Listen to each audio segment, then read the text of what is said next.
Welcome to the Garden of Memory. A Garden of Memory, it's one part of Nyanza Genocide Memorial. The Garden of Memory is built on almost 3 hectares. It has several parts, different parts that have signification that is related to the genocide against the Tutsi. As you can see, this is the first point that we're in, where you see a stone that is written on, a stone for eternal memory, a garden for new life after a genocide. The activity of Garden of Memory have been launched by Her Excellency the First Lady of Rwanda on 8th of April in 2019, where we were commemorating for 25th commemoration of the genocide against the Tutsi. As you see on the other side, on the hill, we have flower bed. A flower bed, when we do a commemoration of genocide against the Tutsi, especially when we are going to the mass graves where our beloved people are resting, we bring them flowers. Flowers is a symbol of love, even though we're no longer together in a physical life. But again, we do believe that where they are, they see us and we still love them. This is why we bring them flowers. Flowers, it's also not only a symbol of love, but it's also a beauty of garden itself. On this side where we're on, it's a side that is called Dry Garden. Dry Garden, you can ask yourself, why do we have Dry Garden? Dry Garden, first of all, it's a concept, it's a Jewish concept that in their culture, the Jewish people in their culture, when they go to commemorate their beloved people or when they go to the burial ceremony, instead of bringing the flowers, then they bring stones. Stones for them symbolizes the eternity. So for us, we wanted to merge the concept of Jewish and our own history of genocide against the Tutsi, because somehow we, in a way or another, we related for that. And we are going to deposit the big stones that you guys are seeing here, 1 million of them, symbolizing the million of Tutsis we lost during the genocide against the Tutsi. And it's a ceremony that you're going to be doing along the commemoration period. So when you look at the Dry Garden, there is a little bit of green. So when you see the green, it's a green that is surrounded in a very difficult environment for it. You see the cactus. Cactus symbolizes the resilience. But for us, when we come back to our own history, the cactus trees, they symbolizes the army of RPA back at the time, because they were young, they were very few, they were surrounded in a very difficult environment. But again, they decided to take arms and stop the genocide. Those are our heroes, actually, back to our own history of genocide against the Tutsi. We are reaching up on the side of frame of remembrance. The fire actually symbolizes a life, because it is not only saying that it's life, but again, we have lost people, but again, we choose to come up with a fire, with a frame of remembrance, as we keep on saying in Kinyarwanda, it means that we have the frame, even though we lost our beloved people, but we decided to wake up as a country and move forward. We're going to check on another part here that has water and marsh. We tried to bring up all the very known places where the survivors have been survived through the nature. For instance, when you talk about the water, there are some survivors who survived in water. There are some survivors who survived in the papyrus. For instance, there's a very known place called Narama, where we have a lot of survivors who survived through papyrus. But again, it's also a symbol of where our beloved people have been thrown in the water, and we will not see their bodies to be buried dignitily. But again, during the 100 days of commemoration, we have a special day that we do commemorate our beloved people who have been thrown in the water, in the rivers. This is why we came up with this concept of having marsh and waters. where we also do believe that people will come with the flowers and deposit here as a symbol of commemorating their beloved people who have been thrown in the water. When you come on this side, you see the hills. Not only we in the land of thousand hills, as Rwanda as such, but again the hills also played a big role during the genocide against the Tutsi. For instance, when you go to the western country where we have a lot of hills, like for instance Karongi and Rutsiro, we have been having survivors telling us, narrating their own history, that you could be running from your house and somebody on the other hill will be screaming, "Hey, this is a Tutsi, this is a Tutsi, is going here and there." So we also wanted to show that people have been running up and down on the hills. Or there's also another story of a hill, a famous one of Wisesero, where the Tutsis have put themselves together on a hill and tried to defend themselves. So they defended themselves being on the hill, where they could see Interahamwe militiamen coming, so that they used the stones and all traditional weapons to defend themselves. We are now entering in the place that we called Meditation Corridor. Why do we have Meditation Corridor? I told you that this is another part, the third part of Nyanza Genocide Memorial. Because we do believe that after visiting the other side of the memorial, where you'll be getting the history of survivors, the history of mass atrocity that happened here, we do believe that people will be really getting a lot of information that are heavy, and then we need a place where to do a little bit of reflection, but also relaxing a bit. This is why we have this kind of meditation corridor, where we do believe that people will come, sit down and try to do the reflection of the kind of history that they heard about this hill of Nyanza. Meditation corridor again, for us symbolizes the walk to remember that we all the time do every 11th of April, when we are remembering the more than 3,000 of Tutsis who have been killed on this hill of Nyanza Kicukiro. Actually, from 7th April to 11th of April, when the genocide started in this place of Kicukiro, all the Tutsis who were in the neighborhood, they fled into Eto Kicukiro, now it's IPRC, hoping to find protection close to the UN forces who were composed by 90 Belgian people. But again, on 11th of April, they did not, the Belgian military, they just decided to leave them.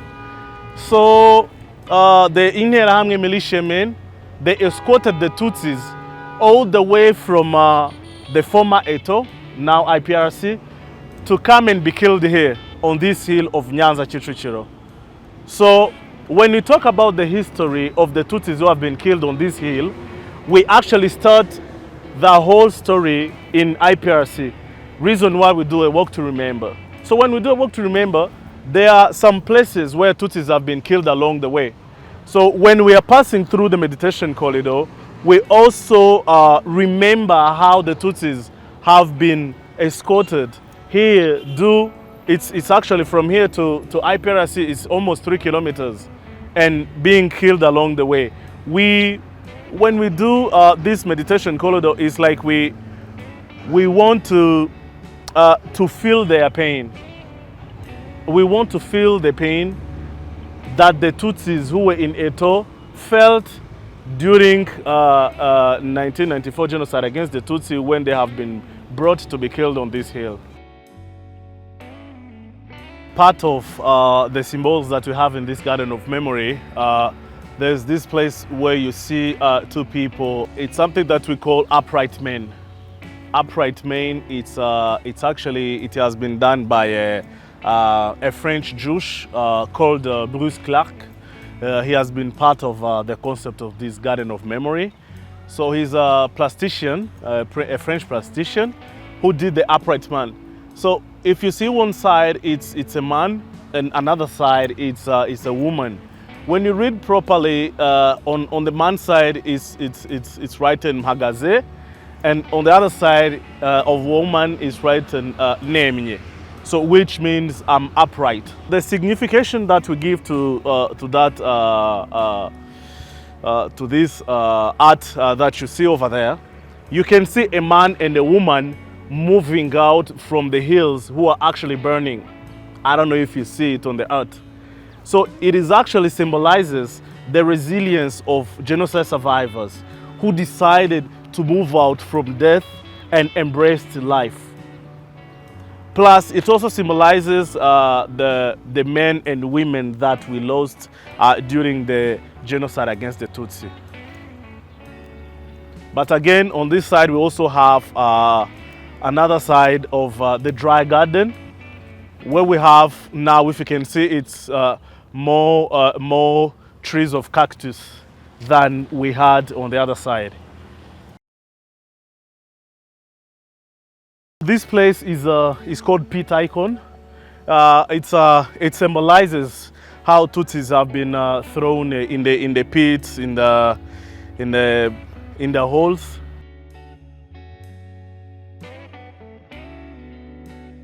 Now we are reaching a place where we call open lawn. We cannot talk about the garden without having the grass, the green grass area itself. So this is a green grass area where we'll be, people can also sit here while they follow an event that is happening on this amphitheater. This is actually an amphitheater that we created so that it might be hosting the events of Kwibuka or any other event that is related to the history or teaching the history of genocide against the Tutsi. Maybe the drama, maybe the sketches, maybe the dialogues of youth and all that. So this place that you see over there can host more than 3,500 people well seated. So somebody who will be at this stage can be followed by the people who are sitting over there or the people who are sitting here. So as I mentioned it before, on the 11th of April, we do a commemoration of the Tutsis who have been killed on this hill of Nyanza. So we also think that in the next future we'll be able to host people here. We normally host between 7,000 and 6,000 people come for commemoration. We also do believe that we'll be hosting at this place itself.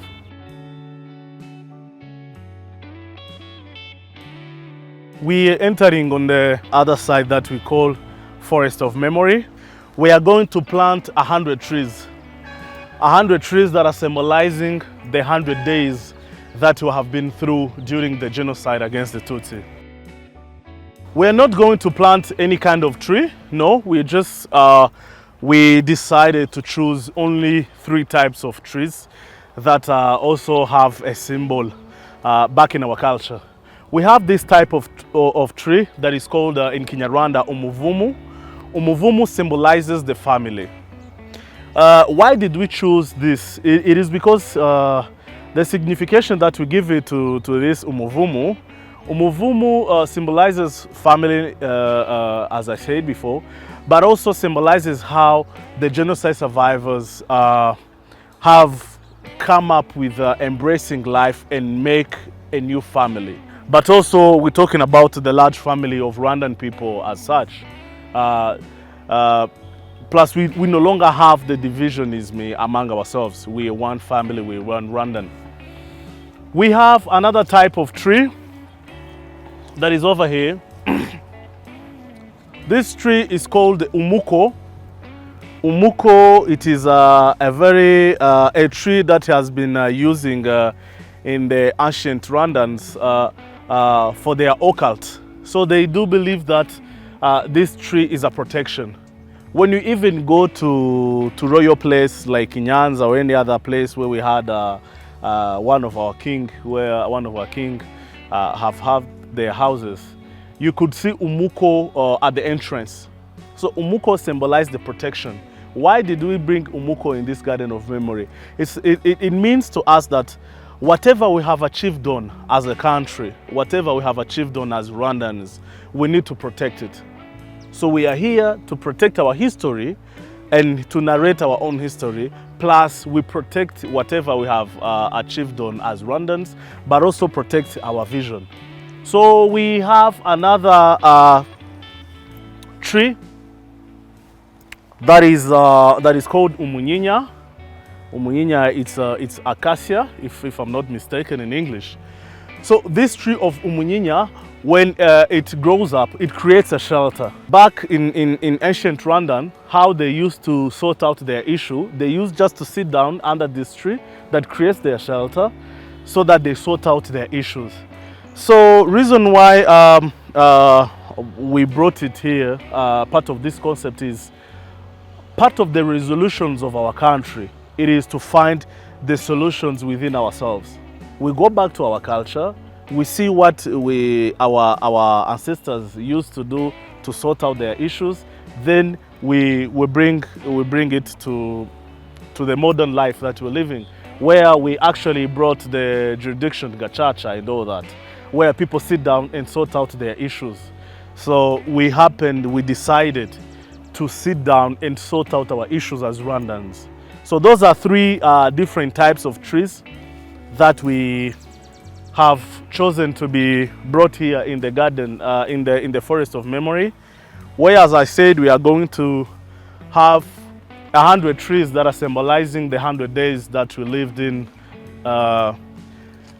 during the genocide against the Tutsi. We have had different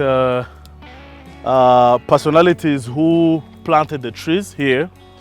For instance, this tree that you see here has been planted by Her Excellency First Lady of Rwanda.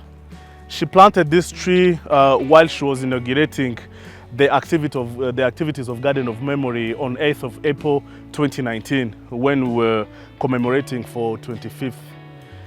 So we have had several ambassadors, Ambassador of Israel in Rwanda, Ambassador of Sweden in Rwanda, Ambassador of Germany in Rwanda. We have had the Mayor of Paris also planted the tree in 2019. Recently, actually last year, she came to check on her tree, how we have been treating it and all that. We have had the Secretary General of Francophonie, our own Louise Mushikiwabo, our Honorable Louise Mushikiwabo, planted a tree here as well, together with 25 children who were symbolizing the 25 years after the genocide against the Tutsi. So all of the hot personalities, they planted the tree in 2019.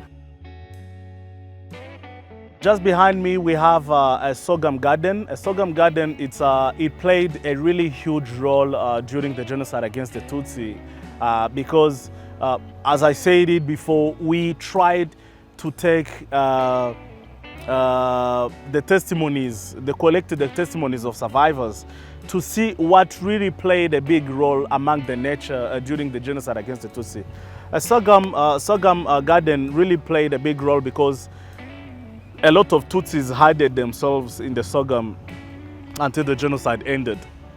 So it is really a symbol of Sogam. I would say Sogam or the papyrus, I would say they had more humanity than the humans themselves, because they rescued our brothers and sisters across the country. On 7th of April 1994, when the genocide against the Tutsi started, especially Tutsis who were in the neighborhood of Kicukiro, fled into Eto Kicukiro. Former Eto Kicukiro is now IPRC. Hope to find protection close to 90 Belgium UN forces who were here to preserve the peace, as they called themselves. So the Tutsis fled into that school to hope to find the protection close to those UN forces. But again, on 11th of April, the Belgian army, the Belgian contingent, just decided to leave the Tutsis in the hands of Interahamwe militiamen. So the Interahamwe militiamen gathered the Tutsis who were in Eto together. They actually, at the first place, they wanted to kill them at Sonatube, where we have the roundabout now. So that's when they have made a line of them sitting down, making them sitting down to the tarmac road. They wanted to start killing them over there. But the former mayor of Kigali, he was called Colonel Nyanza Genocide, together with another colonel called Rusatira. they told Interahamwe to bring those Tutsis to be killed, to be brought and killed here on this hill of Nyanza. Why? Because of two specific reasons. Here in Nyanza, there was nothing else. It was just a forest. They did not want all the people who were using that road going to the airport, especially the Westerners going back to their countries. He did not want them to see what was going to happen to the Tutsis who were coming from Eto. But another major reason, he even said it with his own words, Colonel Tutsi Nyanza, as I said, he told the Interahamwe, bring those Tutsis to be killed among the trash, because they are trash among others. When we talk about the genocide, part of it being called a genocide, there is what we call dehumanization. So he said, these Tutsis are trashes among others. Because this hill of Nyanza used to be known as a hill that was gathering all the trashes of Kigali. More than 3,000 of Tutsis who have been brought to be killed on this hill. They have been killed actually along the way. This is why, except these 2 years that we did not have the Walk to Remember, every 11th of April, when we do commemorate the Tutsis who have been killed on this hill, we do a Walk to Remember, because we want to feel their pain, how they have been escorted to be killed here. And they have been killed along the way. It's actually more than 3 kilometers. So when they started the killings around 2 p.m., they started using the grenades, using the machetes, using every sort of traditional weapons. But again, around 6 or 7 p.m., when they get tired, and when it started getting the dark, the former local authority of here, the executive secretary of the sector, the former executive secretary of the sector here, told the Interahamwe to go and rest. Said, you guys have done a nice job, have done a good job, you can go and rest, so that tomorrow you come back and make sure that nobody survives. You pretty much know that during the genocide against the Tutsi, killing a Tutsi was doing a good job. So when they just went, left children crying, people who have not been completely killed, having screaming and crying and all that. During the campaign of stopping the genocide, like in any other place in this country, when the former RPA in Hotanyi were coming from CND, former CND now parliament, in the store of 600 soldiers. So when they came, they wanted to go on that hill of Rebero, taking the Rebero military camp. So when they passed through here, on 12th early in the morning, they could hear people screaming, people crying, people who were not completely died. So this is how they happened to rescue around 100 people among the more than 3,000 people have been brought to be killed here. So they took them away from the battlefield. They have been transferred to Kabuga, where they had their military camp. So this is how we actually came up to know all this history that happened to the Tutsis who were here during the genocide against the Tutsi. Those are the people who keep on giving us the testimony every 11th of April, actually from 1995 till today.